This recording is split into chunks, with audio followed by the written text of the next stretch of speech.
सर्वशक्तिमान परमेश्वर बुवा, हामी तपाईलाई धन्यवाद दिँदछौँ प्रभु। तपाईको नामलाई मात्रै हामी धन्यवाद चढाउँदछौँ। तपाईँ जीवित परमेश्वर, जिउँदो परमेश्वर हुनुहुन्छ प्रभु। हामी तपाईलाई धेरै धन्यवाद दिँदछौँ प्रभु। तपाईले गएको दिनदेखि आजको दिनसम्म हामीलाई सकुशल राख्नुभयो। फेरि पनि प्रभु तपाईको मण्डलीमा भेला हुनलाई प्रभु तपाईले सहायता गर्नुभयो। हामी तपाईलाई धेरै धन्यवाद दिँदछौँ प्रभु। आजको सेवा सङ्गति हामी तपाईको हातमा राख्नेछौँ प्रभु। तपाईले नै सहायता गर्नुहोस्। सुरुदेखि अन्त्यसम्म प्रभु तपाईले हामीलाई अगुवाई गर्नुहोस्। प्रत्येकले प्रभु अनि कोही तपाईको छोराछोरीहरू बाटोमा आइरहनु भएकोहरूलाई प्रभु तपाईले सुरक्षित साथ मण्डली भवन आइपुग्नलाई प्रभु तपाईले सहायता गर्नुहोस्।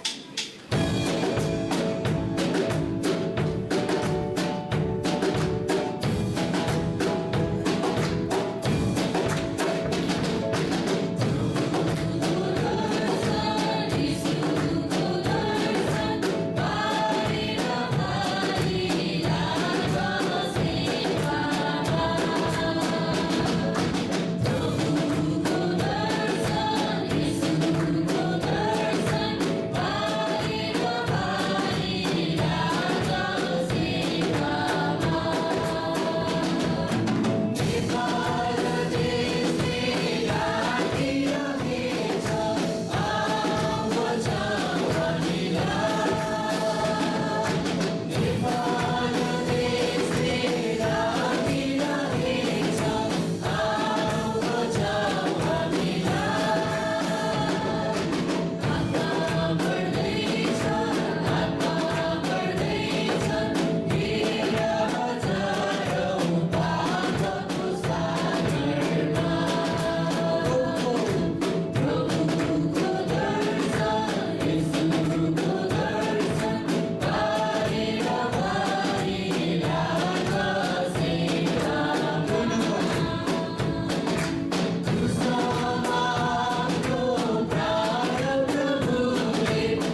छौँ र 127 को 1 देखि 5 सम्म। परमप्रभुले नै घर नबनाउनु भए त बनाउनेहरूले गरेको परिश्रम व्यर्थ हुन्छ। परमप्रभुले सहरको रक्षा नगर्नु भए त पालेहरूले गरेको रखवाली व्यर्थ हुन्छ। भोजनको निम्ति परिश्रम गर्नलाई बिहान सबेरै उठ्नु र राति अबेर सुत्नु जानु व्यर्थ छ, किनकि उहाँले आफ्ना प्रियहरूलाई निन्द्रा दिनुहुन्छ। 3 नम्बर, छोराहरू परमप्रभुले दिनुभएको उत्तराधिकारी हुन्, छोरीहरू उहाँका इनाम हुन्। 4 नम्बर, योद्धाको हातमा भएका काँडहरू झैँ युवा अवस्थामा जन्मेका छोराहरू हुन्छन्। 5 नम्बर, त्यो मानिस धन्यको हो जसको ठोक्रो बिनले भरिएको हुन्छ। मूल ढोकामा आफ्ना शत्रुहरूको सामना गर्नु पर्दा तिनीहरू शर्ममा पर्ने छैनन्। आमेन। मैले एउटा सानो सबैजना माइकल ज्याक्सन कतिजना थाहा छ? माइकल ज्याक्सन भनेर डान्सर्स सबजना थाहा छ है? म एउटा सानो हुँदाखेरि एउटा भिडियो हेर्दै थिएँ मैले, हुन्छ नि उसको लाइभ कन्सर्टको भिडियोहरू हेर्दै थिएँ मैले। अनि त्यो भिडियो हेर्दाखेरि उसको कन्सर्टमा जाँदाखेरि मान्छेहरू हुन्छ नि उसको हरेक शब्दमा उसको शब्दको पछाडि दोहोरिरहेछन्। उसले हुन्छ नि जसरी नाचिरहेछ सबजना रमाइरहेछन्, मान्छे रोइरहेछन् उसलाई देखेर। हुन्छ नि जस उसको नजिक जो जाँदैछ हुन्छ नि उसले गएर जसलाई हुन्छ नि उसलाई जसलाई गएर भेट्दैछ ऊ बियोस लड्दैछ कि त्यहाँ। अनि के रहेछ भनेर त्यतिखेर मलाई थाहा थिएन। मैले भने मान्छे अब हुन्छ नि एउटा एक्साइटमेन्टमा त्यस्तो भएको होला भनेर। अनि मैले रिसेन्टली त्यो 1 मन्थ अगाडि एउटा प्रचारको भिडियो हेर्दै थिएँ, उहाँले पनि त्यही कुरा डिस्क्राइब गर्नुभएको थियो कि हामीले चाहिँ के हुन्छ भनेपछि मान्छेहरूले चाहिँ उसलाई माइकल ज्याक्सनले जब उसले गाइरहेको थियो सबजनाले उसको शब्दमा गएर उसलाई आराधना गरिरहेको रहेछ। हुन्छ नि हामीले चाहिँ हुन्छ नि आफूलाई मनपर्ने एउटा सेलिब्रेटी या हाम्रो मनपर्ने कुनै मान्छे छ भने चाहिँ हामी जब ऊ हामीसँग आउँछ, हाम्रो अगाडि आउँछ भने चाहिँ हामी कति उत्साहित हुने रहेछौँ, हामी कति रमाट गर्ने रहेछौँ। त्यो मान्छेले हामीलाई केही दिँदैन, न त्यसले हामीलाई आशिष दिन्छ, न त्यसले हामीलाई हुन्छ नि हाम्रो दुःखको बेलामा हाम्रो अभावहरू पुरा गरिदिन्छ, न त्यसले हामीलाई अनन्तको जीवन दिन्छ। त्यही पनि हामी एउटा मान्छे हुन्छ नि उसँग रोएर कराएर हुन्छ नि उसलाई भेट्दाखेरि मान्छेहरू हुन्छ नि रोएर एउटा एक्साइटमेन्ट खुसीले हुन्छ नि हामी कति जोसले त्यो सेलिब्रेटी हुन्छ नि आफूलाई मनपर्ने मान्छेको लागि हामी कति एक्साइटेड हुने रहेछौँ भनेर भन्यो। अनि त्यसपछि अर्को उसले के प्रसङ्ग ल्यायो भनेपछि हामी विश्वासीहरू चाहिँ हामी कसरी चर्चमा चाहिँ के गरिरहेको हुन्छौँ, कहिले ढिलाइरहेको हुन्छौँ, कतिचोटि हामीलाई गीत मन परिरहेको हुँदैन, कतिचोटि किनभने परमेश्वरले त हामीलाई सबै कुरा दिनुहुन्छ, हामीलाई आशिष दिनुहुन्छ, उहाँले हामीलाई अनुग्रह दिनुहुन्छ, हामीलाई अनन्तको जीवन दिनुहुन्छ। जो मान्छेले हामीलाई केही दिँदैन त्यसको लागि हामी रोइकराइ गरेर पुरा एकदम उत्साह साथ गर्छौँ भनेपछि हामीलाई परमेश्वरले सबै कुरा दिनुहुन्छ। तर पनि हामी उत्साह हुँदैनौँ। हामीलाई कतिचोटि गीत गाउँदा हाई गरिरहेको हुन्छौँ, आराधना भइरहेको हुन्छ, उसले के गरिरहेको छ उसको अनुहार हेरिरहेको हुन्छ नि। अनि भन्नुहोस् त हामी अहिले कति समय हामी चाहिँ कमजोर छौँ होला, जसले गर्दा हुन्छ नि एउटा सेलिब्रेटी आउँदाखेरि हाम्रो मन परेको चिज जो मान्छेले हामीलाई केही दिन सक्दैन त्यसको लागि हामी उत्साहित हुन्छौँ। एउटा परमेश्वर जसले हामीलाई सबै कुरा दिनुभएको छ, यो प्राण यो समय हामीलाई यो समय पनि परमेश्वरले दिनुभएको होइन त। यो परमेश्वरले दिएको समयबाट हामी परमेश्वरको लागि समय निकाल्न हामी लागि समय छैन भनेपछि हामी कतिसम्मको अल्छी छौँ होला। हामीले आज त्यो जोस कति सेलाएर गएको छ र त्यो हाम्रो जागृति कति आउनुपर्ने छ होला, जसले गर्दा हामीलाई चाहिँ विश्वास हो कि हामीलाई चाहिँ जुन रियलाइज छ कि हाम्रो परमेश्वरको प्रेम जुन पवित्र प्रेम चाहिँ परमेश्वरको प्रेम छ, जो पवित्रको जब हामी परमेश्वरको चरणमा जान्छौँ हामीले यस्तो एक्साइटमेन्ट हुनुपर्छ कि जस्तै भोलि शनिबार छ भने चाहिँ आज फ्राइडे नै हुन्छ नि, भोलि आराधना सङ्गतिमा जानेछौँ, भोलि चर्चमा जानेछौँ भनेर आफैले तयार हुने हुन्छ नि, प्रार्थना गर्ने छ कि छैन हामीलाई त्यो पानी हामीले हुन्छ नि हामी सफा कपडा लगाउने पवित्र परमेश्वरको चरणमा जाँदाखेरि हामी फोहोरी कपडा लगाएर जाँदा सुहाउँछ त भन्नुहोस् न तपाईँले। हामी बिहाहरूमा जाँदाखेरि त हामी नयाँ लुगा लाउनुपर्छ भने चाहिँ पवित्र परमेश्वर हुन्छ, कति पवित्र परमेश्वर हुन्छ उहाँ भन्नु त। सबै कुराको यो संसारको सबै छोक भन्दा पनि उहाँ पवित्र हुनुहुन्छ भनेपछि उहाँको पवित्र उपस्थितिमा जान हामी फोहोरी भएर हामी जस्तो पाएँ त्यस्तै यस्तै जान्छु है, या हामीले अब आउँदाखेरि सङ्गतिमा आउँदाखेरि मैले गाडी भेटेन, हिँडेर के जाने खुट्टा दुख्छ भनेर हामी गइरहेको छौँ कि मेरो साधन छैन मसँग अब भनेर हामी कहिलेकाहीँ हामी हुन्छ मेरो अर्को काम छ भनेर हामी पछाडि परिरहेका छौँ कि जब तपाईँलाई हुन्छ तपाईँ सङ्कट र गाह्रो हुँदै पनि परमेश्वरको नजिक हुन चाहनुहुन्छ, जब हुन्छ त्यसपछि तपाईँले थपेर आशिष पाउनुहुन्छ कि तपाईँले त्यो आफ्नो जीवनमा रियलाइज गर्न सक्नुहुन्छ। त्यसैले हामीले अब त्यो हामी एउटा जोस हामीले ल्याउनु पर्ने छ हाम्रो हृदयमा कि हामी पवित्र परमेश्वरलाई हामी त्यो उत्साहको साथ हामी जब मण्डली भवनमा आराधना गर्न आउँछौँ त्यो उत्साह हुनु पऱ्यो कि हामी परमेश्वर हाम्रो अगाडि हुनुहुन्छ र उहाँलाई हामी साक्षात् हामी उहाँलाई आराधना गर्दैछौँ भनेर। हामी हालेलुया दया हुन्छ सबैजना। हामी पवित्र परमेश्वरलाई जोसिलो साथ परमेश्वरले चाहेको इच्छा अनुसारले हामी आराधना गर्न तयार छौँ त। हालेलुया।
सबैलाई जय मसीह।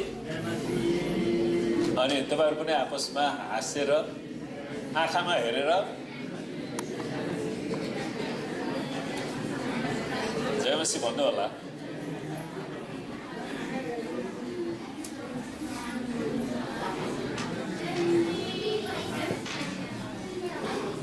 र आउनुहोस् पहिला हामी प्रार्थना गरौँ। हामी सबैजना शिर निरौँ। परमेश्वर पिता, हामी तपाईँलाई धन्यवाद दिँदछौँ किनकि तपाईँ मात्र हाम्रो असल पिता परमेश्वर हुनुहुन्छ। तपाईँ हाम्रो सृष्टिकर्ता परमेश्वर, तपाईँ आदि र अन्त्य, तपाईँ अल्फा र ओमेगा परमेश्वर, तपाईँ हाम्रो आशा र भविष्य परमेश्वर। हामी तपाईँलाई धन्यको भन्दछौँ। प्रभु हामी प्रार्थना गर्छ आजको यस बिहानको यस सङ्गतिको सिंहासनमा प्रभु तपाईँ आउनुहोस् र विराजमान हुनुहोस्। पवित्र आत्मा हामी तपाईँलाई स्वागत गर्दछौँ। हरेकलाई प्रभु हरेकको ध्यान यीशु ख्रिस्टतिर खिचिदिनुहोस् र हामी हरेकलाई एकाग्रता दिनुहोस्। प्रभु यो सभालाई बिथोल्न खोज्ने शैतानका सम्पूर्ण अधिकारलाई हामी यीशुको नाममा रद्द पार्दछौँ। प्रभु तपाईँको आशिष र चङ्गाई हरेकमाथि राख्नुहोस् यीशुको नाम। र पहिला म बिरामीहरूको लागि प्रार्थना गर्न चाहन्छु। तपाईँ जतिजना बिरामी हुनुहुन्छ र तपाईँलाई चङ्गाईको खाँचो छ भने हात उचाल्नु होला र हात उचाल्नु भएको बिरामी जति उभिनुहोस्।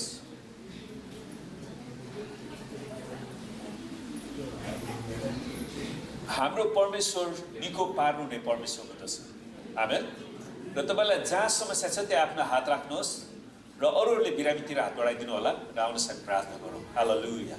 ओ रब शिखर रब रहतलब शन्दलब शम रेखे बेरे यन्दलब खुर रब रहतलब शीर रब रहतलब शम रेखे बेरे यन्दलब खुर रब रहतलब। परमेश्वर पिता हामी प्रार्थना गर्छौँ तपाईँका छोराछोरीको शरीरमा जे जति रोग बिमारहरू, शारीरिक दुर्बलताहरू अनि हड्डी मसल्स र नसाका समस्याहरू अनि सुगर र प्रेसरका समस्याहरू, किडनीको समस्या, मुटुको समस्या अनि प्रभुजी भविष्यका चिन्ताहरू अनि मानसिक समस्याहरूलाई हामी येशूको नाउँमा निस्किदिनुहोस् र येशूको कुराको चोटमा ती सबै रोगहरू निको भइसकेका हामी घोषणा गर्छौँ। पवित्र आत्मा तपाईँले येशूको चङ्गाईलाई बगाइदिनुहोस्। प्रत्येकलाई छुनुहोस् प्रभु, पूर्ण चङ्गाई र छुटकारा दिनुहोस्। धन्यवाद छ येशूको नाम। आमेन। र दोस्रो विषय हामी प्रार्थना गर्नेछौँ। तपाईँ जतिजना काम गरिरहनु भएको छ, तपाईँको अर्थतन्त्रमा, तपाईँको कारोबारमा परमेश्वरको आशिष चाहिन्छ भने हात उचाल्नु होला। र बाइबलले भन्छ काम नगर्नेले खाना पनि नखाओस्। आमेन। र हामी प्रार्थना गर्नेछौँ हरेकको कारोबारमा प्रभुको आशिष होस्। परमेश्वर पिता, हामी तपाईँलाई धन्यवाद दिँदछौँ यी मेहनती र परिश्रमी हातहरू प्रभु, जसले तपाईँको वचनको आज्ञाअनुसार विभिन्न किसिमको व्यवसाय रोजगारमा रहेर काम गरिरहनु भएको छ। हामी प्रार्थना गर्छौँ प्रभु, तपाईँका छोराछोरीको व्यवसायमा तपाईँले प्रशस्त आशिष दिनुहोस् र प्रभु हरेकलाई नयाँ नयाँ कन्ट्र्याक्टहरू तपाईँले जुटाइदिनुहोस्। प्रभुजी प्रभु हामी बिन्ती गर्छौँ हरेकको कारोबारको भोल्युमलाई बढाइदिनुहोस्। प्रभुजी हरेकको आर्थिक क्षेत्रफल बढाइदिनुहोस्। प्रभु हरेकको आर्थिक स्रोतहरूमा तपाईँले आशीर्वाद दिनुहोस्। प्रभुजी प्रभु जतिजनाको रूपविषयहरू फसेको छन् त्यसलाई हामी येशूको नाउँमा उठ्ने आज्ञा दिँदछौँ। प्रभु हामी प्रार्थना गर्दछौँ ताकि प्रभु जसरी तपाईँले आशिष दिनुहुन्छ नि तपाईँलाई महिमा दिनलाई, तपाईँलाई धन्यवादको दशांशको स्वेच्छाको विधि चढाउनलाई सिकाउनुहोस्। प्रभु धन्यवाद छ येशूको नाम। हुन्छ, परमेश्वरलाई धन्यवाद होस्। आजको हाम्रो महत्त्वपूर्ण विषय छ अतुलनीय सुसमाचार। अर्थात् यो सुसमाचार जसलाई कुनै कुरासँग पनि तुलना गर्न सकिँदैन। येशू ख्रीष्ट त्यो सुसमाचार हुनुहुन्छ जो कसैसँग पनि तुलना गर्न मिल्दैन, किनकि येशू जस्तो अर्को व्यक्ति छँदै छैन क्या। इतिहासमा न त अर्को जन्मेको थियो न भविष्यमा कोही नै जन्मिने नै छ। आमेन। अनि हामीले त्यो परमेश्वरलाई विश्वास गरेका छौँ अनि त्यो सुसमाचार प्रचार गर्ने जिम्मा प्रियहरू परमेश्वरले तपाईँ र मलाई दिनुभएको छ। जसरी परमेश्वरको दोस्रो आगमन, येशू ख्रीष्टको दोस्रो आगमन प्रत्येक दिन जसरी नजिकिँदैछ र हामीलाई परमेश्वरले जुन जुन ठाउँमा राख्नुभएको छ त्यही ठाउँमा हाम्रा मित्रहरूलाई, साथीभाइहरूलाई, प्रभुलाई नचिनेका मान्छेहरूलाई सुसमाचार सुनाउनु एकदमै ठुलो जिम्मेवारी छ। सुन्नुहोस्, प्रभु येशू ख्रीष्टको सुसमाचार वा येशू ख्रीष्ट हाम्रो क्रिस्टियानिटीको प्राण र मुटु, हाम्रो क्रिस्टियानिटीको नै प्राण र मुटु। यो एकदमै अद्वितीय छ। यो बाहेक अरू कोही पनि छैन। यो विशिष्ट छ। म एउटा शब्द अनन्य शब्द भने कि कसरी बुझ्नु भएको छ? अनन्य यो अनन्य छ। के हो यो अनन्य भने? नेपाली भाषा बिर्सिसक्यो है। त्यो भनेको मतलब यो एउटै मात्र छ, यो बाहेक अरू छैन भने अनन्य। यो सुसमाचार मात्र पवित्र छ, किनकि हाम्रो परमेश्वर मात्रै पवित्र पवित्र पवित्र हुनुहुन्छ। अर्थात् पवित्र भनेको अर्थ के त? सबै किसिमको दुष्ट कुराहरूबाट अलगिएको। अनि परमेश्वरलाई धन्यवाद होस्, हाम्रो परमेश्वरलाई वास्तवमा हाम्रो कुनै पनि कुराको आवश्यकता नपरेको कारण हाम्रो भेटीको उहाँले लोभ गर्नुहुन्न। हामीले उहाँलाई केही घुस दिनु पर्दैन क्या। आमेन। तर मानिसहरू परमेश्वरको मुक्तिलाई घुस दिने प्रयास गर्दो रहेछन्। तपाईले बाइबलमा हेर्नु भएको छ सिमोन, जादुगर सिमोन, जसले पत्रुसले जब प्रार्थना गरेपछि मानिसहरूमा पवित्र आत्माको भरपुरी आयो। अनि सामरियामा सिमोनको ठुलो सेवकाई थियो, उनी त्यहाँको प्रमुख जादुगर, मुख्य धामी झाँक्री थिए। अनि सबै मान्छेहरू उनका जान्थे, त्यसपछि उसको त्यो पैसा कमाउने बाटो थियो। तर जब सुसमाचार प्रचार भयो, परमेश्वरले आश्चर्य काम गर्नुहुन्छ सामरियामा, धेरै मान्छेले प्रभुलाई ग्रहण गरे। मान्छेहरू त सिमोन जादुगरमा जान छोडे। अनि सिमोनले के भन्छ अरे पत्रुसलाई सुटुको गएर, पत्रुस मलाई त्यो वरदान दिनु न, तपाईँलाई कति पैसा चाहिन्छ म दिन्छु। किनभने उसले जनताबाट कमाएको पैसा थियो नि त, ऊ त जादुगर हो, धामी झाँक्री भनौँ न। अनि मलाई त्यो वरदान दिनु न भनेपछि उसले अझ धेरै धनी बन्ने कल्पना गर्छ।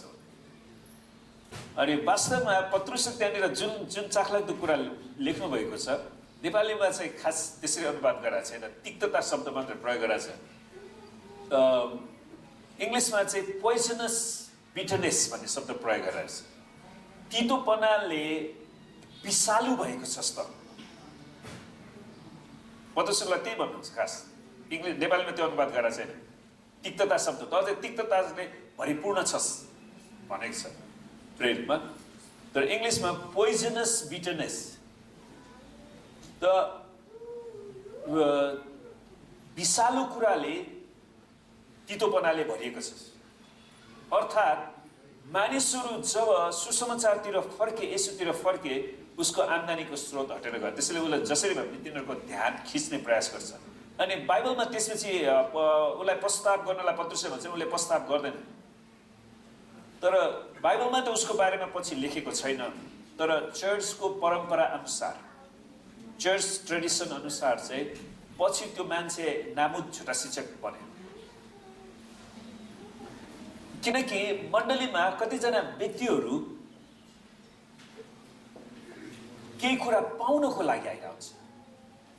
त्यसैले हामीले त्यो कुरालाई नै तोडिराखेका छौँ है। म केही पाउनको लागि चर्च आइराखेको छैन, म प्रभुको राज्यको निम्ति केही दिन सक्नको लागि आएका छु। आमेन। म के पाऊँ भनेर होइन, म के दिन सक्छु, प्रभुको राज्यको लागि म के योगदान दिन सक्छु।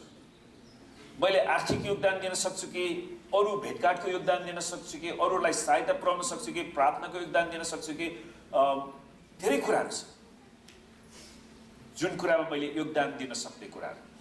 त्यसैले यहाँनिर सिमोन जादुगर केही पाउनलाई आइराखेका थिए।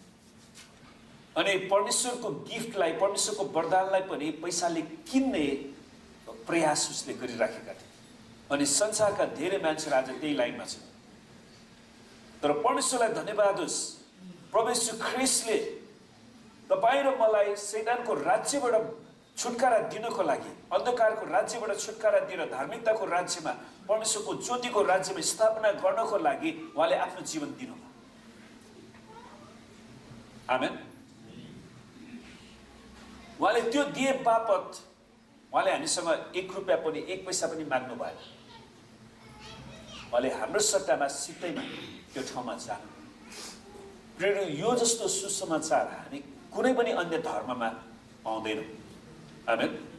हेर्नुहोस्, तर येशू ख्रीष्ट जसले हामीलाई पवित्रतामा राख्न ल्याउनु भयो, परमेश्वरको धार्मिकतामा डोर्याउन आउनुभयो, र उहाँले हामीलाई आशा र भविष्य दिनुभयो अनि हाम्रो निम्ति त्यो स्वर्गीय राज्य उहाँले स्थापना गर्नुभएको छ। किनकि प्रभुले भन्नुभयो म तिमीहरूको निम्ति ठाउँ तयार पार्न गइराखेको छु र उहाँले तपाईँ र मेरो निम्ति स्वर्गमा भव्य त्यो घर तयार पारिराख्नु भएको छ। आमेन। त्यसैले उहाँको सुसमाचार अनन्य त्यो एउटै मात्र छ। यो सुसमाचार मात्रै पवित्र छ, कुनै पनि अरू सुसमाचार पवित्र छैन। अर्थात् येशू ख्रीष्टको सुसमाचारलाई अरू कुनै पनि समाचारसँग खिचडी बनाउन मिल्दैन क्या। सबै एउटै हो, सबै एउटै होइन। तर येशू ख्रीष्ट क्रुसमा बलिदान हुनुभयो, परमेश्वरलाई धन्यवाद होस्। त्यो घटना त्यही अन्त्य हुँदैन, त्यो कथा त्यही सकिँदैन। हरेक शुक्रबार पछि आइतबार खुसीको दिन पनि आउँछ। आमेन। हरेक मृत्युको बलिदान पछि पुनरुत्थानको दिन आउँछ अनि त्यो सुसमाचार क्रिस्चियनिटीमा मात्रै पाउँछ। सुनस्, यहुदी धर्म जसलाई जुडाइजम भनिन्छ, यो जोडाई धर्म होइन, जुडाइजम अलिकति फरक। जुडाइजम सँग पनि ख्रिस्टीय विश्वास अतुलनीय छ। यहुदी धर्मले ख्रिस्ट येशूसम्म डोर्याउने काम त गर्छ त्यसले। अब यहुदी धर्मको मुख्य पुस्तकहरू के त उत्पत्तिदेखि मलाकीसम्म, त्यसले मानिसहरूलाई येशू ख्रिस्टसम्म डोर्याउने काम गर्छ। तर यहुदी रब्बाईहरूले, रब्बाई भनेको गुरुहरू, यहुदी गुरुहरू, धर्मगुरुहरूले प्रभु येशू ख्रिस्टलाई इन्कार गरेको कारण उनीहरूले परमेश्वरको मुक्तिलाई गुमाएका छन्। किनकि पुरानो करारमा दिएको जति पनि बलिदानको सिस्टम छ, बलिदानको प्रणाली, तपाईँले लेवीको पुस्तक पढ्नुभयो भने त्यहाँनिर बलिदानको बारेमा सम्पूर्ण विधिहरू त्यहाँ दिएको छ, कसरी गर्ने। अनि ती सबै विधिहरूले वास्तवमा एक दिन परमेश्वर आफैले तपाईँ र मेरो निम्ति कल्वरीको क्रुसमा बलिदान गर्नुहुन्छ भनेर त्यहाँ बताएको छ, त्यसलाई जनाउँछ। अनि जब येशू ख्रीष्टले कल्वरीको क्रुसमा बलिदान गर्नुभयो तब त्यो विधि सकियो। अनि उनीहरू अब त्यो विधिलाई छोडेर येशूमा आउनु पर्ने हो। तर अहिले यहुदी धर्महरूले उनीहरूले आफ्नै बलिदान फेरि सुरु गरेको छ नि, तपाईँलाई थाहा छ कि छैन? उनीहरूले फेरि बलिदान चढाउन एउटा वेदी बनाएका छन् उनीहरूले, अनि त्यसमा चाहिँ बलिदान चढाउनको लागि उनीहरूले सुरु गरेका छन्। विशेष गरी उनीहरूको बलिदानको लागि चाहिने महत्त्वपूर्ण बलिदानको थुमा चाहिँ रेड हेफर भन्छ, रातो बाछो। अनि त्यसलाई उनीहरूले बलिदान गर्छ। उनीहरूले त्यो विकास पनि गरिसकेका छ। अहिले उनीहरूले इजरायलमा प्रशस्त उत्पादन भएको छ र अन्तिम दिनमा उनीहरूले त्यो कुराहरूलाई निरन्तरता दिन सुरु गरिसकेका छन्। त्यसले पनि जनाउँछ कि प्रभुको दोस्रो आगमनको दिन धेरै नजिकै छ। बाइबल धर्मशास्त्रले यो कुरा स्पष्ट पार्दछ कि त्यहाँ एउटै परमेश्वर, एउटै प्रभु, एउटै परमेश्वरको आत्माबाट प्रेरणा पाएका प्रकाश पवित्र बाइबल परमेश्वरको वचन। बाइबल मात्रै परमेश्वरको वचन, किनकि परमेश्वरको वचन, बाइबलले मात्र मानिसलाई परमेश्वरको मुक्तिमा डोर्याउँछ। आमेन। किनकि अरू सबै धर्ममा चाहिँ के छ भने तपाईँको गोलमाल, कहिले त्यहाँ गएर पो हुन्छ कि त्यहाँ गएर पो हुन्छ कि त्यहाँ गएर पो हुन्छ कि त्यहाँ गएर पो हुन्छ कि हुँदाहुँदै उनीहरूमा एउटा सिद्धान्त छ, प्यान्थिजम भन्छ त्यसलाई। प्यान्थिजम भनेको all is God, God is all. त्यो भनेको मतलब सबै कुरा ईश्वर, ईश्वर सबै थोक भन्ने।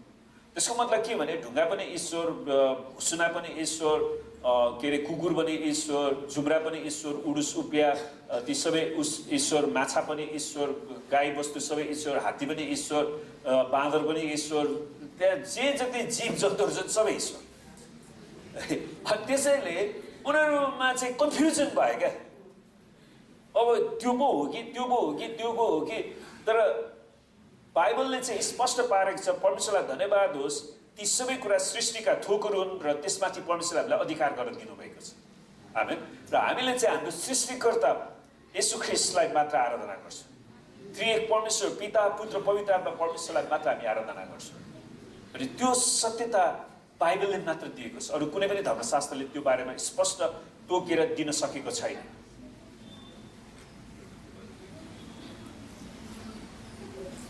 बाइबल धर्मशास्त्रले मात्र परमेश्वरको मुक्तिको योजनाबारे सही व्याख्या गर्दछ। बाइबलले मात्र व्याख्या गर्दछ। यदि हामीले बाइबलको व्याख्या नपाएको भए हामी पनि त्यही अल्मलमा पढ्ने थियौँ। सुन्नुहोस्, गएको हप्ता म एकजना आमालाई भेट्दै थिएँ अनि उहाँले पास्टर भरत भनेर धेरै चिन्नु भएको छ, कुरा गर्नु भएको रहेछ। अनि जब मैले उहाँलाई भेटेँ उहाँले मलाई चिन्नु नै भएन। तर उहाँले कतिजना मान्छेलाई पास्टर भरत भनेर पास्टर भरतको बारेमा बताउनु भएको रहेछ। अनि उहाँको आफन्तहरू यो क्षेत्रबाट हिँड्दाखेरि उहाँले जहिले पनि यो चर्चको लागि प्रार्थना गर्नुहुन्छ अरे। अनि मलाई धेरै खुसी लाग्यो। उहाँले भन्छ, प्रभु यो मण्डलीको आफ्नै जग्गा जमिन हुन सकोस्, उहाँहरूले किन्न सकोस्। उहाँ अरू चर्चको आमाहरू हुनुहुन्छ, उहाँले पनि प्रार्थना गरिरहनु भएको छ हाम्रो लागि। त्यो सुन्दा मलाई धेरै खुसी लाग्यो। अनि मैले तर उहाँले पछिबाट उहाँले तपाईँ को हो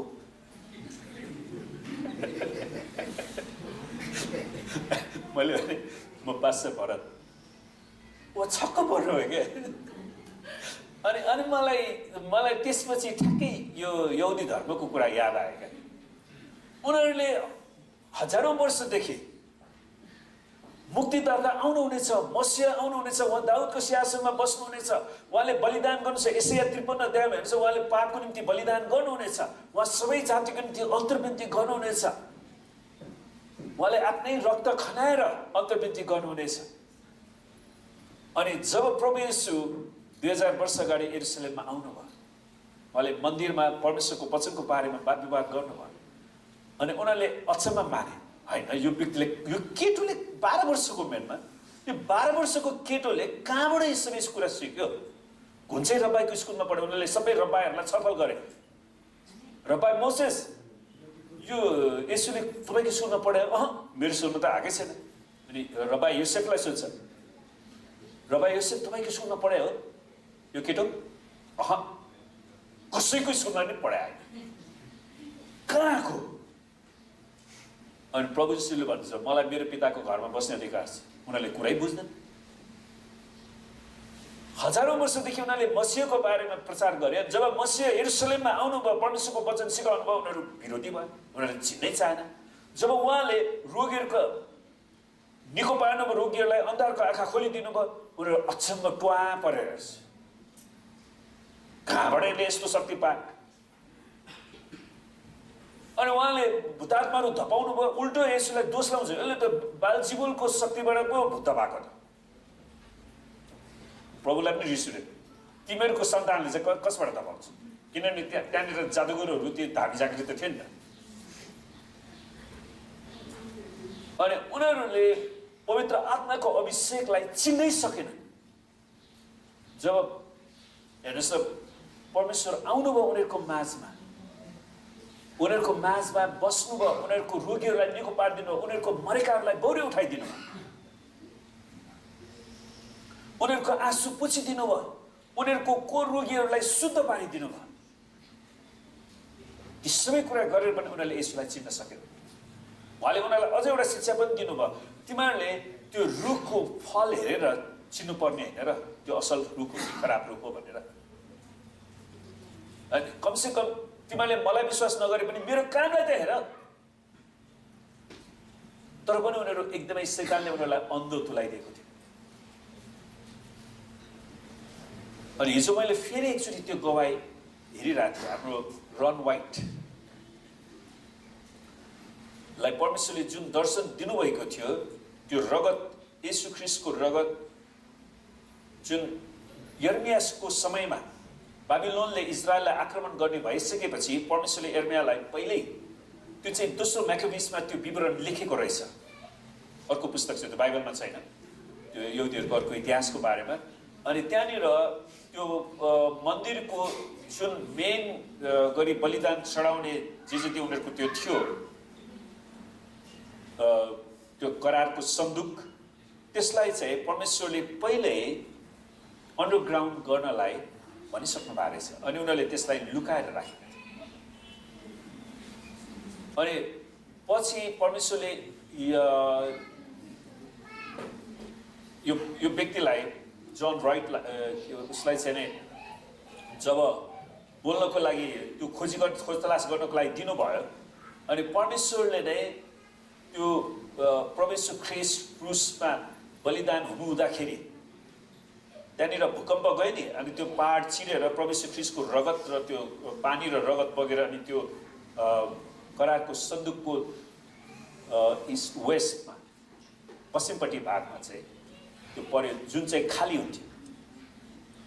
सुन्नुहोस् त्यो परमप्रभुको करारको सन्दुक जहाँनिर महापवित्र स्थानमा राखिन्थ्यो त्यहाँनिर चाहिँ पुजारीहरूले पूर्वीहरू त्यसको पूर्व पश्चिम भाग थियो अनि पूर्वी भागमा चाहिँ उनीहरूले त्यो इस्रायलको पापको निम्ति थुमाको रगत चढाउँथे अनि अर्को भाग चाहिँ खाली राखिन्थ्यो। अनि त्यो चाहिँ के थियो भने एक दिन मसीहले आफ्नो रगत चढाउनुहुन्छ अनि परमेश्वरको रगत येशू ख्रीष्टको रगत त्यहाँनिर चढाइएको थियो अनि त्यो रगतलाई उनीहरूले इजरायलमा अनुसन्धान गरे किनकि स्वर्गदूतलाई त्यो दिएको थियो अनि जसको बारेमा हामीले पहिला पनि भन्यौँ कि येशू ख्रीष्टको रगत आज पनि जीवित छ। येशू ख्रीष्टको रगतले आज पनि हाम्रो पापलाई धुन सक्छ अनि यो ऐतिहासिक रूपमा प्रमाणित भएको छ अनि तपाईँले आफैले यो सुन्न चाहनुहुन्छ भने युट्युबमा गएर एडी भन्ने त्यसमा जानुहोस्। त्यो चाहिँ आर्कियोलोजिकल डिस्कभर्ड भन्ने शब्द एडी भन्ने शब्दको अर्थ चाहिँ खास आर्कियोलोजी डिस्कभर्ड अनि त्यसमा हेर्नुभयो भने तपाईँले फर्स्ट ह्यान्ड सुन्न सक्नुहुन्छ तर त्यो इङ्ग्लिसमा छ ध्यान दिएर सुन्नु होला कसरी प्रभु येशू ख्रीष्टको बलिदान चाहिँ वास्तविक बलिदान अनि आज त्यो घटना अर्को छैन हैन सर। अनि त्यो यहुदी ल्याबका मानिसहरूले यो रगत कहाँबाट ल्याए यो कसको रगत अनि उनीहरूले रन वाइटले भन्नुभयो यो तपाईँहरूकै मसीहको रगत अनि उनीहरूको आँखामा आँसु बगिरहेको थियो किनकि उनीहरूले जुन केमिकल टेस्ट गरे केमिकल टेस्टले के बतायो भने त्यो रगत अहिले पनि जीवित छ।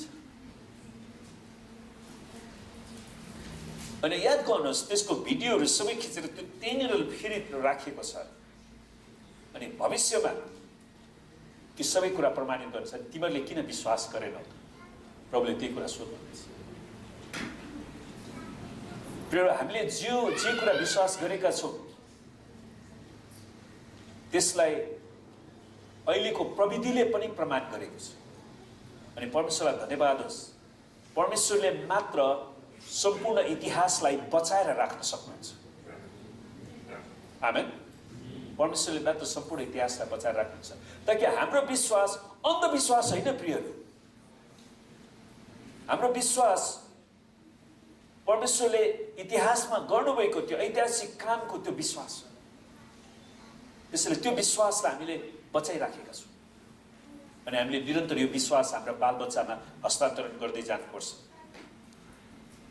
तर जब येशू ख्रीष्ट आउनुभयो उनीहरूले येशू ख्रीष्टलाई चिनेन येशू ख्रीष्टलाई क्रुसमा टाक्नको लागि सिफारिस गरिदिए। त्यसैले येशू ख्रीष्ट बिनाको यहुदी धर्म झुटा धर्म भएको छ। येशू ख्रीष्ट बिना यो रित्तो कंकाल र घातक छ। त्यो कंकाल मात्रै छ क्या मासु नभरिएको एउटा मान्छे तपाईँको शरीरबाट सबै मासु नै सिद्धियो भने त्यो हड्डी र छाला मात्रै भने के हुन्छ। जिउँदो त जिउँदो देखिन्छ तर हड्डी र छाला मात्र भनेपछि मासुले पनि त तपाईँको रूप र आकार दिँदो रहेछ नि। आमेन। तर येशू ख्रीष्ट बिना त्यो रित्तो कंकाल र घातक छ। संसारका अरू सबै धर्महरूको अवस्था यस्तै नै छ। उनीहरू रित्तो कंकाल मात्रै उनीहरूमा सत्यता छैन। मर्कुस 2:13-17 लेवी जो मत्ती हो है त्यहाँनिर मत्तीले लेवी नाम दिएका छन् उनी मत्ती आफै हुन्। मत्तीलाई प्रभु येशूले आफ्नो चेला बन्नलाई बोलाउनु भयो अनि लेवीको बारेमा हामीले पहिला पढिसकेका छौँ त्यसैले म तपाईँलाई छोटकरीमा बताउन चाहन्छु। उनी चाहिँ ट्याक्स कलेक्टर है रोमी सरकारको निम्ति पैसा संग्रह गर्ने काम कलेक्सन ट्याक्स कलेक्सन गर्ने काम त्यसका हाकिम थिए। अनि इजरायलीहरूले रोमी सरकारको लागि काम गरेको कारण यसले चाहिँ आफ्नो हातमा रोमी सरकारलाई बेचेको छ अनि उनीहरूले चाहिँ सरकारले भन्नुभन्दा धेरै पैसा उठाउनु भएको कारण उनीहरू प्रशस्त धनी थिए अनि यो मान्छेलाई प्रभु यीशुको आवश्यकता थियो। जब प्रभु यीशुले उसलाई उहाँको राज्यमा बोलाउनु भयो, लेवीले मत्तीले चाहिँ आफ्नो सम्पूर्ण त्यो व्यवसायलाई तुरुन्तै राजीनामा दिएर उनी येशूको पछि लागे। आमेन। तर फरिसीहरू र शास्त्रीहरूको सिद्धान्त अनुसार यो एकदमै ठुलो धार्मिक उल्लङ्घन थियो क्या उनीहरूको सिद्धान्त अनुसार चाहिँ। येशू ख्रीष्टले कस्तो समाजको सबैभन्दा तुच्छ व्यक्तिलाई उसको मण्डलीमा स्वीकार गर्यो। अनि त्यही कुरा शास्त्री र फरिसीहरूले सहन सकेन, किनकि उनीहरू लेवी त्यो जस्तो मत्ती जस्तो कर उठाउने व्यक्तिसित कुनै पनि किसिमको सम्बन्ध राख्दैनथे।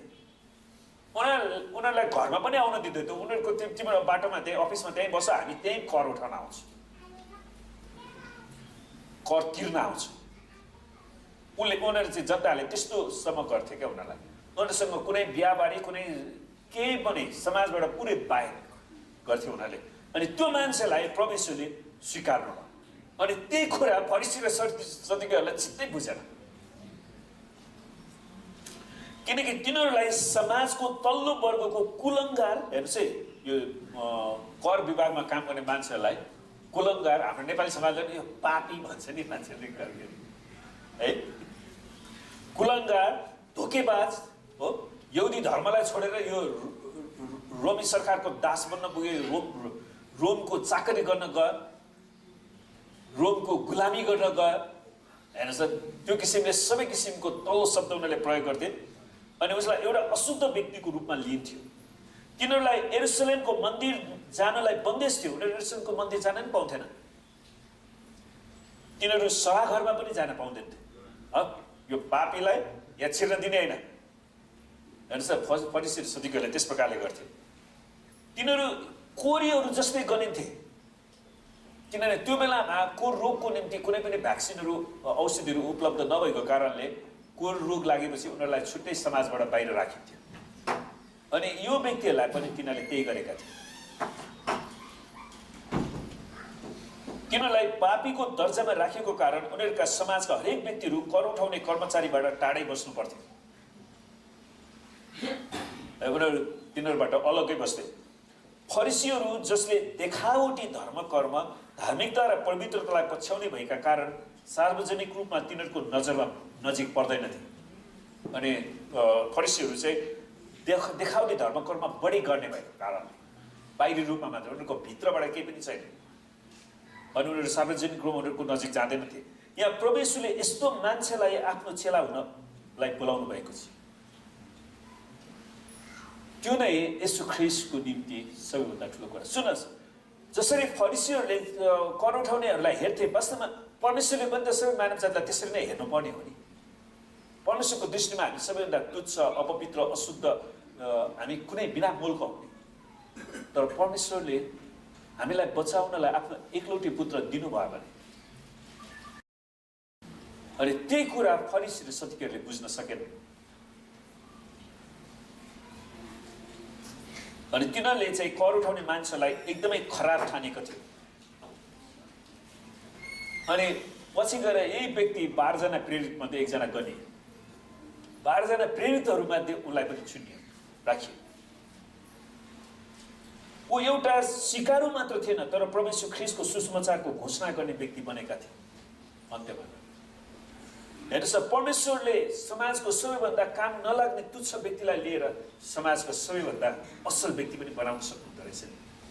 त्यसैले प्रियहरू, आज परमेश्वरले तपाईँ र मलाई होइन, हामीहरू कतिचोटि हाम्रा बालबच्चाहरूलाई कुलङ्गार के भनेर गाली, तपाईँ अझै कतिजना अशुद्ध शब्द, श्रापको शब्द बोलि नै रहनु भएको छ भने तपाईँ पश्चाताप गर्नुहोस्।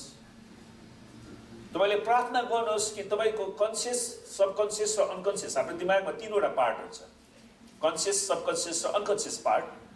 त्यसलाई येशूको रगतले धोइ माग्नुहोस् अनि परमेश्वरको वचनले भर्नुहोस्, आशिषले भर्नुहोस् र तपाईँको बालबच्चाहरूलाई आशिष दिन सुरु गर्नुहोस्, किनकि तपाईँको बालबच्चाले भविष्यमा यो देशमा परिवर्तन ल्याउन सक्छ। आमेन, सक्छ, त्यो सम्भावना छ, त्यो सम्भावना छ। किनकि परमेश्वरले त्यही सम्भावना देखेर नै उहाँले आफ्नो एकलौटे पुत्रलाई क्रुसमा बलिदान हुनलाई दिनुभयो। अनि हामीले चाहिँ किन त्यो सम्भावना नदेख्ने त? यदि परमेश्वरले त्यो सम्भावना देखेर आफ्नो एकलौटे पुत्र दिनुभएको छ भने अनि हामी चाहिँ येशू ख्रीष्टको बलिदानलाई रद्द तुल्याउने तपाईँ र म को? प्रिय, त्यसैले परमेश्वरले दिनुभएको हरेक बालबालिकाहरू, हाम्रो सम्पर्कमा भएका मानिसहरूलाई तपाईँले ख्रीष्ट चिनाउनुहोस्। आमेन। उसले त्यो जीवन परिवर्तन गर्न सक्छ र अरूको जीवनलाई पनि परिवर्तन गर्न सक्छ। यस्तो व्यक्तिलाई प्रभु यीशु ख्रीष्टले आफ्नो मण्डलीभित्र जिम्मेवारी दिनुभएको कारण उनीहरूले प्रभु यीशु ख्रीष्टले उनीहरूको भन्दा फरक धर्म सुरु गर्नुभएको हो कि भन्ने ठानेका थिए होइन। परमेश्वरले कस्तो धर्म ल्यायो? हाम्रो फरिसीहरूको धर्म चाहिँ जुडाइजम अनुसार चाहिँ त्यो कर उठाउनेहरूलाई सभा घरमा नि पसन्द नदिने। येशू ख्रीष्टले चाहिँ त्यही पापीहरूलाई खोजेर सुसमाचार सुनाउने। अनि परमेश्वरले नै भन्नुभयो नि त, म धर्मीहरूको लागि होइन, कसको लागि आए? पापीहरूको लागि आए। म पापीहरूको लागि आए। अनि फरिसी र सदुकीहरूको निधारमा चिटचिट पसिना आउँछ नि, यो येशू कस्तो धर्म ल्याए यसले? पापीकोमा जान्छ, खाना खान्छ फेरि त्यहाँसँग। हेर्नुहोस् त, किन त प्रभु येशू पापीहरूकै लागि आउनु भयो भने त फरिसी र सदुकीलाई के थाहा थिएन भने उनीहरू पनि पापी थियो क्या। तर उनीहरूले आफ्नो पापलाई धर्मी भन्ठानेका थिए, उनीहरू आफैलाई धर्मी भन्ठानेका थिए। अनि अहिले पनि मण्डलीमा पनि धेरै मान्छेहरू पाइन्छ है, संसारभरिको मण्डलीमा उनीहरूले आफैलाई धर्मी बनाइराखेका हुन्छ। उनीहरूलाई येशू ख्रीष्टको आवश्यकता छैन। त्यसैले फरिसी र सदुकीहरू चाहिँ येशूले अर्कै धर्म पो सुरु गर्नु भएछ कि भन्ठानिन्छ। यसकारण पनि उनीहरू प्रभु येशूको हत्या गर्नलाई सुरिएका थियो। यो धर्मलाई गर्न दिनु हुँदैन, पापीहरूलाई सुधार्ने काम गर्नु हुँदैन, पापीहरूलाई समाजमा ठिक मार्गमा ल्याउनु हुँदैन भन्ने किसिमको सोच उनीहरूमा थियो। तिनीहरूले नै येशू ख्रीष्टको वचन र यहुदी धर्मको बीच भिन्नता छ भनी घोषणा गरेका थिए। त्यसैले फरिसी र सदुकीहरूले नै यो घोषणा गरेका थिए, येशूको सुसमाचार फरक सुसमाचार हो, हाम्रो सुसमाचार फरक हो। उनीहरूले त्यही घोषणा गरेका थिए। अनि उनीहरूले ठिक घोषणा गरेका थिए, किनकि येशू ख्रीष्ट पापीहरूलाई बचाउन आउनुभयो। फरिसी र सदुकीहरू आफैले आफूलाई धर्मी घोषणा गर्न मात्र आए। किनकि येशू ख्रीष्ट पापीहरूलाई बचाउन आउनुभएको थियो। येशू ख्रीष्ट बिनाको यहुदी धर्मले शताब्दीदेखि यहुदी जातिहरूलाई परमेश्वरबाट टाढा राखेका थिए।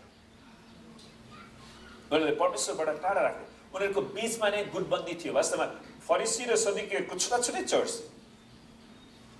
चेलोत्सहरूको अर्कै झुन्ड थियो। उनीहरू आपसमा पनि मिल्थेन।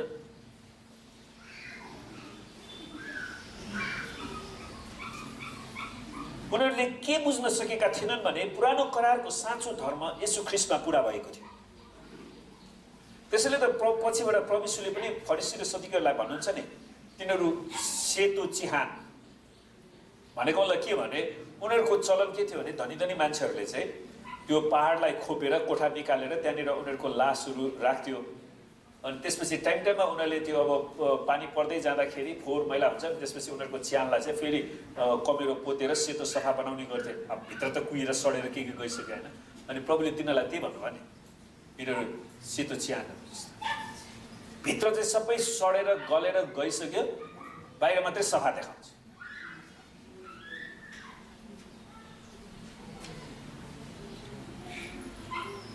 अन्त्यमा उनीहरूले नै येशू ख्रीष्टलाई क्रुसमा टाँग्न सर्वसाधारण जनताहरूलाई सुर्याएका थिए। त उपवासको विषयमा सोधिएको प्रश्नलाई मत्तीले 9:14देखि 17मा र लुकाले 5:33देखि 39मा उल्लेख गरेका छन्। उपवास सम्बन्धी प्रश्न। अनि मत्ती, लुका र मर्कुस तिनीहरूले यो विवरणलाई मत्तीको प्रेरितीय बोलावटपछि राखेका छन्। मत्तीलाई जब सेवकाईमा बोलाउनु भयो अनि त्यसपछि उपवास विषयमा प्रश्न राखेको छ। यसको अर्थ यो हुन सक्छ कि मत्तीको बोलावटको लगत्तै उपवास सम्बन्धी प्रश्न सोधिएको थियो। मत्तीलाई जब परमेश्वरले सेवकाईमा बोलाउनु भयो त्यसपछि उपवासको बारेमा प्रश्न सोधिन्छ। येशू ख्रीष्टसँगै तुच्छभन्दा तुच्छ पापीहरूको पाप क्षमा गर्ने अधिकार थियो र उनीहरूले त्यो कुरा बुझ्न सकेन। येशू मानिसको शरीरमा आउनुभएको परमेश्वर हुनुहुन्थ्यो, उहाँ इम्मानुएल। आमेन। इम्मानुएल भनेको परमेश्वर हामीसँग, परमेश्वर मानिससँग।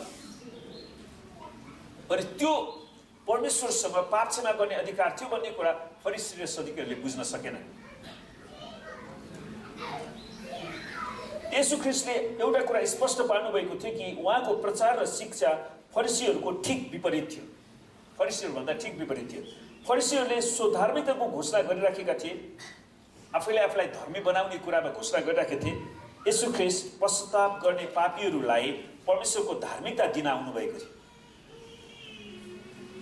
त त्यसको मतलब फरिसीहरू पनि पापी थिए, उनीहरूलाई पनि पश्चातापको आवश्यकता थियो, तर उनीहरूले ठाने कि हामीले पश्चाताप गर्न आवश्यक छैन, हामी धर्मी। यो नै फरिसीहरूको निम्ति टाउको दुखाइको विषय बनेको थियो। मर्कुस 2:18 देखि 22 म पढिदिन्छु। मर्कुस 2:18 देखि 22। यूहन्नाका चेलाहरू र फरिसीहरू उपवास बस्दथे। हेर्नुहोस् है त यहाँ, यूहन्नाका चेलाहरू र फरिसीहरू उपवास बस्थे।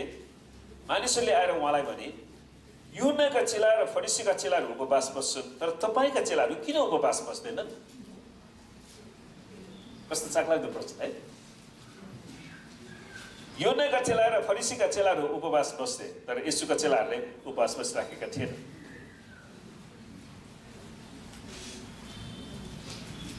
तर तपाईँका चेलाहरू किन उपवास बस्दैन? येशूले तिनीहरूलाई भन्नुभयो। हेर्नुहोस् त, येशूले दिनुहुन्छ के दुलाहा तिनीहरूको साथमा रौन्जेल जन्तीहरू उपवास बस्छन् र? विवाहको ठुलो भोज भएको छ, त्यहाँ सबै उपवास बस्ने, त्यो खाना के हुन्छ?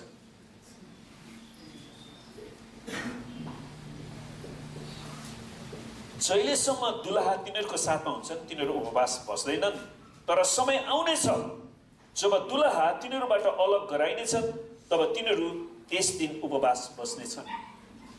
कसैले पुरानो लुगामा नयाँ कपडाको टालो हाल्दैन, न त टालेको कपडा फाटी निस्किन्छ, अर्थात् नयाँ पुरानोबाट फाटेर निस्किन्छ र फटाइ झन् नराम्रो हुनेछ।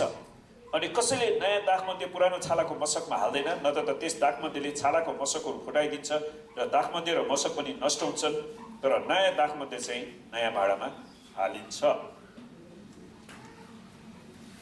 त यो खण्डमा आलोचनात्मक दोषारोपणको भाषा प्रयोग भएको छ। आलोचनात्मक रूपमा दोषाउने भाषा प्रयोग भएको छ। सुन्दाखेरि यो प्रश्न जस्तै लाग्छ, किन तपाईँको चेलाहरूले चाहिँ उपवास बस्दैन त हेर्दाखेरि? तर वास्तवमा यो दोस्याउने कुरा थियो र यो दोष पत्ता लगाउन गरिएको प्रश्न थियो। यूहन्नाका चेलाहरू र फरिसीहरू उपवास बस्दथे। मानिसहरूले आएर उहाँलाई भने, यूहन्नाका चेलाहरू र फरिसीका चेलाहरू उपवास बस्छन्, तर तपाईँका चेलाहरू किन उपवास बस्दैनन्? मर्कुस 2:18। फरिसीहरू र शास्त्री र सदुकीहरूले येशू ख्रीष्टसँग द्वन्द्व उठाउन प्रश्नहरू गर्ने गर्थे। वास्तवमा येशू ख्रीष्टलाई कसरी उहाँको कुरामा पक्रेर उहाँलाई पापी ठहराउन, त्यसको लागि उनीहरूले प्रश्न उठाइराखेका थिए। खास कुरा चाहिँ त्यो थियो।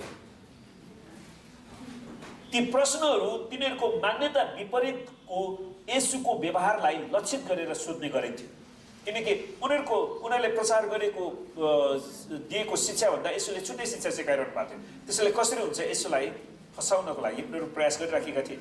अर्थात् कि त प्रभु येशूले तिनीहरूको व्यवस्थाहरू परम्पराहरूलाई भत्काइरहनु भएको छ, वा विश्राम दिनमा गर्न नहुने काम गरिरहनु भएको छ र आफ्ना चेलाहरूलाई बहकाइरहनु भएको छ। उनीहरूले चाहिँ त्यस प्रकारले फसाउने प्रयास गरेका थिए। यसरी उनीहरूले आफ्नो द्वन्द्वलाई सुरु गर्दछन्। यूहन्नाका चेलाहरू र फरिसीहरू उपवास बसिरहेका छन्, तपाईँको चाहिँ किन नबसे? हेर्नुहोस्, ठ्याक्कै उनीहरू धर्मशास्त्रको अभ्यासलाई लिएर उनीहरू प्रश्न हालिराखेका छन्। त यो हृदयमा, यो दृश्यमा बप्तिस्मा दिने यूहन्नाका चेलाहरूले ठुलो भूमिका निभाएका छन्, किनकि मत्ती 9:14 अनुसार यो प्रश्न सोध्नेहरू बप्तिस्मा दिने यूहन्नाका चेलाहरू थिए। वास्तव मत्ती 9:14 बताउँछ कि यो प्रश्न सोध्ने चाहिँ खास को व्यक्ति थियो त? यूहन्नाका चेलाहरू थिए। तपाईँ यूहन्नाका चेलाहरू उहाँका आएर उहाँलाई सोध्ने, किन हामीहरू र फरिसीहरू उपवास बस्छौँ तर तपाईँका चेलाहरू उपवास बस्दैनन्? भनेपछि यूहन्नाले सुसमाचार प्रचार गरेपछि यूहन्नाको पनि छुट्टै मान्छेहरू आएका थिए, किनकि मान्छेहरू मलाई त यूहन्नाले बच्चा दिएको भनेर उनीहरूको छुट्टै चर्च सभाघर सुरु भएको देखिन्छ। अनि फरिसीहरूको छुट्टै थियो। अनि उनीहरूको विश्वासीहरू भेट्दाखेरि त होइन, कहिलेका हाम्रो पनि मण्डली हुन्छ नि, अरू मण्डलीको मान्छेहरू र हाम्रो मण्डलीको विश्वासीहरू भेट्दाखेरि तिमीहरूको चर्चमा के हुन्छ, तिमीहरूको चर्चमा के हुन्छ, हाम्रोमा त यस्तो गर्छ, हाम्रोमा त यस्तो गर्दैन, मान्छेहरू कुरा गर्छ नि त। अनि त्यसै उनीहरूकोमा नि कुरा भइरहेको थियो। अनि उनीहरूले के पत्ता लगायो भने यूहन्नाको चर्चको मान्छेले पनि विश्वासीहरूले पनि उपवास बस्छ, फरिसीहरूले बसिराखेका छन्, तर येशूको चर्चको मान्छेहरू कसैले पनि उपवास बसेको छैन। किन? अनि उनीहरूले यहाँनिर येशूलाई पक्रिनुपर्छ ल भनेर उनीहरू जसरी हुन्छ येशूलाई पक्राउ पर्ने हिसाबले कुरा गरिरहेका छन्। यो बेलासम्म पनि बप्तिस्मा दिने यूहन्नाका केही चेलाहरूले प्रभु येशूलाई पछ्याएका थिएनन्। कतिजनाले पछ्याएका थिए, कतिजनाले पछ्याएका थिएनन्। यद्यपि यूहन्नाले येशू ख्रीष्टको परिचय दिँदै भन्दछन्, हेर संसारको पाप उठाइ लैजाने परमेश्वरको थुमा उहाँ नै हुनुहुन्छ जसको विषयमा मैले भनेको थिएँ। वास्तवमा यूहन्नाले त्यति प्रचार येशूको बारेमा प्रचार गरिसकेपछि उनीहरूले खुरुखुरु येशूको चेला बन्नुपर्ने हो नि, तर पनि कतिजनाहरू अटेरी थिए। उनीहरू होइन म त यूहन्नाकै चेला बनिरहन्छु, येशूको पछि लाग्दिनँ भन्ने झुन्डहरू त्यहाँनिर थिए। म पछि एकजना मानिस आउनुहुन्छ जो मभन्दा उच्च हुनुहुन्छ, किनभने उहाँ मभन्दा अघिबाटै हुनुहुन्थ्यो। त्यसैले पश्चात दिने यूहन्नाले त्यत्रो प्रचार गर्दा गर्दै पनि उहाँ मभन्दा उच्च हुनुहुन्छ, किनभने उहाँ मभन्दा अघिबाटै हुनुहुन्थ्यो। त्यत्रो प्रचार गर्दा गर्दै पनि तिनीहरूले यूहन्नाकै चेला बनिरहेको थिए, यसोको पछि लागिराखेका थिएनन्। हेर्नुहोस् प्रियहरू, हामीलाई येशू ख्रीष्टको पछि लाग्नको लागि बोलावट दिएको छ। हामी उहाँ संसारको पाप उठाइ लैजाने परमेश्वरको थुमा येशू ख्रीष्ट हुनुहुन्छ। यूहन्नाले स्पष्ट गरेको छ, म संसारको पाप उठाइ लैजानलाई आएको होइन, येशू ख्रीष्ट आउनुभएको। उनीहरूले त्यो कुरालाई बुझ्न सकिराखेका थिएन। तै पनि उनीहरू यूहन्नाकै चेला भइराखेका थिए, उनीहरू आफ्नै धुनमा थिए।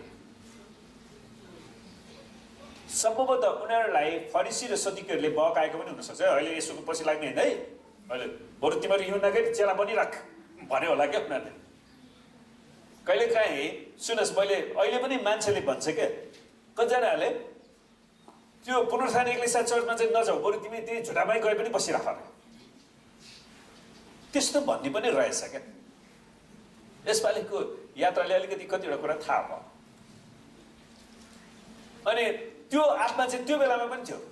त्यो सम्भवतः यो यूहन्नाको चेला बप्तिस्मा दिने यूहन्ना आफैले उहाँ संसारको पाप उठाइ लैजाने परमेश्वरको थुमा हुनुहुन्छ, त्यस तिमीहरूले पछि लाग्नुपर्ने व्यक्ति चाहिँ उहाँ हो भनेर सिकाउँदा सिकाउँदै पनि फरिसी र सदुकीहरूले तिमीहरू बरु यूहन्नाकै पछि लाग, येशूको पछि नलाग, किनभने येशूको पछि लाग्यो भने उद्धार पाउँछ।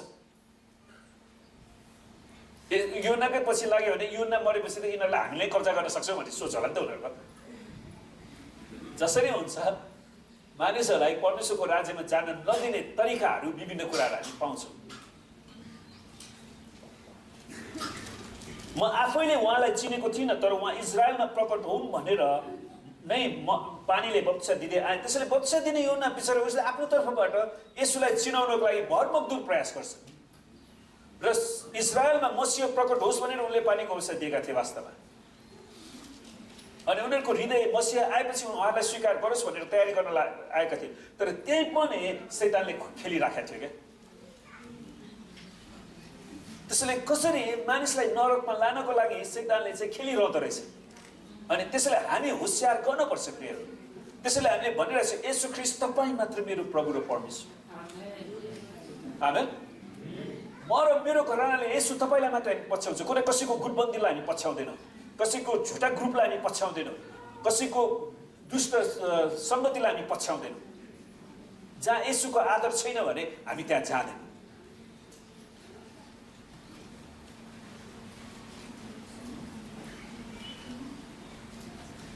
जुन कुरा यूहन्ना 1:29 देखि 31 पाइन्थ्यो, यूहन्नालाई पछ्याउने भिड पनि ठुलो थियो, तापनि सबैले उनलाई पछ्याएका थिएनन्। यूहन्नालाई नै सबैले पछ्याइसकेका थिएनन्। मर्कुसको समस्त यहुदिया देश र यरुशलेमका सबै बासिन्दाहरू तिनीका निस्किआए र तिनीहरूले आफ्नो पाप स्वीकार गर्दै तिनीबाट यर्दन नदीमा बप्तिस्मा लिए। अनि यूहन्नाले पश्चाताप गर्नुपर्ने बारे प्रभावकारी प्रचार गरेका थिए। तिनीहरू आउँदै गरेका मसीहको निम्ति आफैले आफूलाई तयार गर्दै थिए। तिनीहरूले पानीको बप्तिस्मा लिए तापनि तिनीहरूले मसीहप्रति आफ्नो भक्ति राखिसकेका थिएनन्। बत्तिस्मा दिने यूहन्नाले महिनौसम्म सेवकाई गरे तापनि धेरैले प्रभु यीशु ख्रीष्टलाई आफ्नो मसीहको रूपमा ग्रहण गरिसकेका थिएनन्। त मण्डलीमा पनि कहिलेकाहीँ त्यही हुन्छ नि, मान्छेहरू गलत आशा लिएर आएपछि यसुलाई विश्वास गर्नुपर्ने, यसुमा भरोसा राख्नुपर्ने सट्टामा उनीहरू अरू नै कुरामा फसिरहन्छ अनि उनीहरूले कहिले पनि छुटकारा पाउँदैन।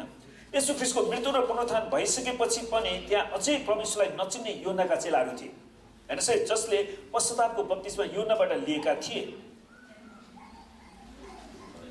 पौलले आफ्नो प्रचारको सिलसिलामा एफिससमा यूहन्नाका चेलाहरूलाई भेटाएका थिए। वास्तवमा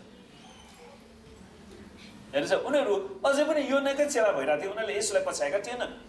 जब तिमीहरूले पौलले सोच्छन् उनीहरूलाई, विशेष गरी प्रेरित 19:2-4 पदमा यो कुरा पाइन्छ, जब तिमीहरूले विश्वास गर्यौ कि तिमीहरूले पवित्र आत्मा पायौ, उनीहरूले तिनलाई भनेको पावललाई भन्छन्, पवित्र आत्मा हुनुहुन्छ भन्ने त हामीले सुनेका पनि छैनौँ।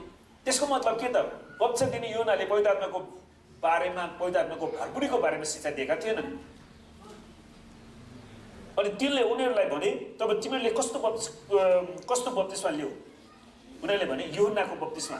तब पावलले भने यूहन्नाले दिएको बप्तिस्मा चाहिँ पश्चातापको बप्तिस्मा थियो। त्यसपछि उनले व्याख्या गर्छ, यूहन्नाले दिएको बप्तिस्मा चाहिँ पश्चातापको बप्तिस्मा थियो। उनी पछि आउनुहुने व्यक्ति अर्थात् यसुमाथि विश्वास गर्नु भने उनले मानिसहरूलाई बताउँथे यसुलाई विश्वास गर्नको लागि। अनि यो यूहन्नाबाट बप्तिस्मा लिएकाहरू मध्ये कतिलाई फरिसीहरूले मसीहको राज्यमा प्रवेश गर्नको निम्ति भन्दै आफ्नो झुन्डमा पनि लिएर आउन सफल भएका थिए। अनि यूहन्नाको त हत्या भयो नि त पछि, थाहा छ है तपाईँलाई। अनि त्यसपछि तिनीहरू कतिजना तितर भए, कोही कता लागे। परमेश्वर पिता, हामी तपाईँलाई धेरै धेरै धन्यवाद दिँदछु किनकि तपाईँ कति असल पिता हुनुहुन्छ। प्रभु, तपाईँले नयाँ धर्म सुरु गर्नलाई यसुलाई पठाउनु भएन, तर हामीलाई पापको दासत्वबाट छुटकारा दिनलाई, शैतानको दासत्वबाट छुटकारा दिनलाई, रोग बिमारको श्रापबाट छुटकारा दिनलाई र परमेश्वरको आशिषको राज्यमा प्रवेश गराउनलाई तपाईँले आफ्नो एकलौटी पुत्र यसुलाई पठाउनु।